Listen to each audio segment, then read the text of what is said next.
I'm not a good person. Well, whatever, you're fine. I killed a kid. It's not a unique insight, but sometimes when you say the unsayable thing, you realize it wasn't that unsayable. Sounds like the story of a hero to me. I would have been straight out of there. Serious, I would have been out of that water like a tabby cat out of a bath. Don't, man. Jokes often bring a new way of looking at things, and it seemed true and right that quite quickly that someone like Roman starts making jokes, and there's something terrible about that, but there's something liberating as well. I guess I'm just trying to say, like, who's the real victim here? I waited 3/4 of an hour for a gin and tonic. Kendall sees that it's not something that's the end. Some things will continue, including a relationship and even love from his siblings. So we go see him and we tell him we just won't have it, right? Roman has the most difficult decision because his position through the season has changed and the way he feels valued by his dad has changed. You know, Kendall's already declared as an antagonist. Shiv finds that's how she feels when the prospect of losing the company arises. You think Daddy's protecting you? No, we let Mattson take control. That is Dad slamming the door. It means that he doesn't ever think that we will, can, or should take over. Time to rip off the Band-Aid. There's always been the feeling of what if we could all go in and fire the water pistol together, if we could all say the same thing at once, what would happen? Full coup. It's an exhilarating power and it's quite intoxicating. We can fight it out. It'll be fun. That will be fun.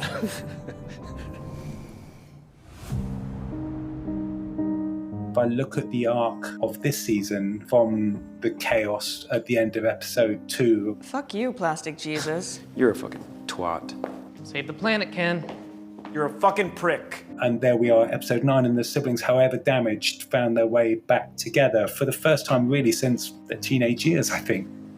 Send them in. Come in, come in, come in. I came into the scene really anxious to find our way through these pivotal moments of the first one for me, where Roman is having to face the dragon, to face his father. Can you take him out, Romulus? And to stand up to his father, which of course he palpably failed to do if we look back at season 1, episode 6. You better be smelling your fucking armpit, Romulus. There's a question about why, you know, when in the first season he wasn't able to raise his hand, and why is he able to now? Roman, I thought we had this figured out.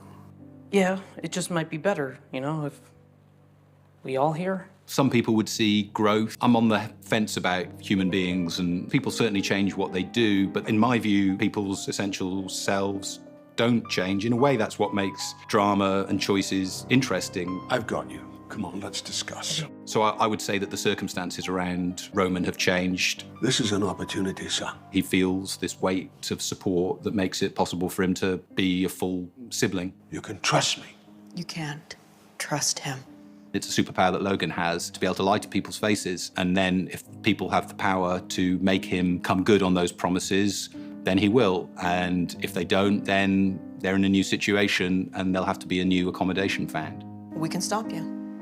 You're playing toy fucking soldiers.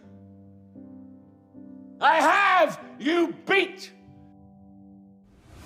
Do you want a deal with the devil? The implication is that Tom is the one who blew the whistle on the kids and enabled Logan to secure the deal which they could have stymied. Caroline, you're on. Tom's been on his way to making this kind of choice for a long time, unconsciously. What the fuck told him?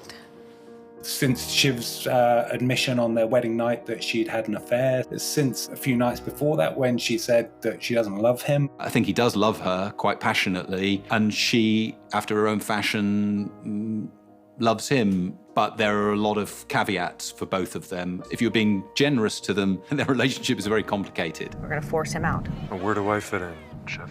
Well, high up, Tom. I don't know. He's a realist and a romantic. It was one of the incredible kind of beautiful complications about Tom. So it was kind of inevitable at some point that he would put self before her.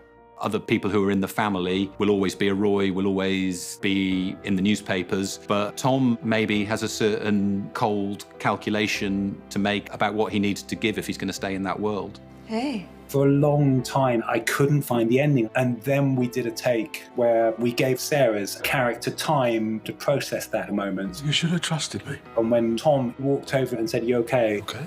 Despite that absolutely extraordinary betrayal, she put a game face on and said, "Yep."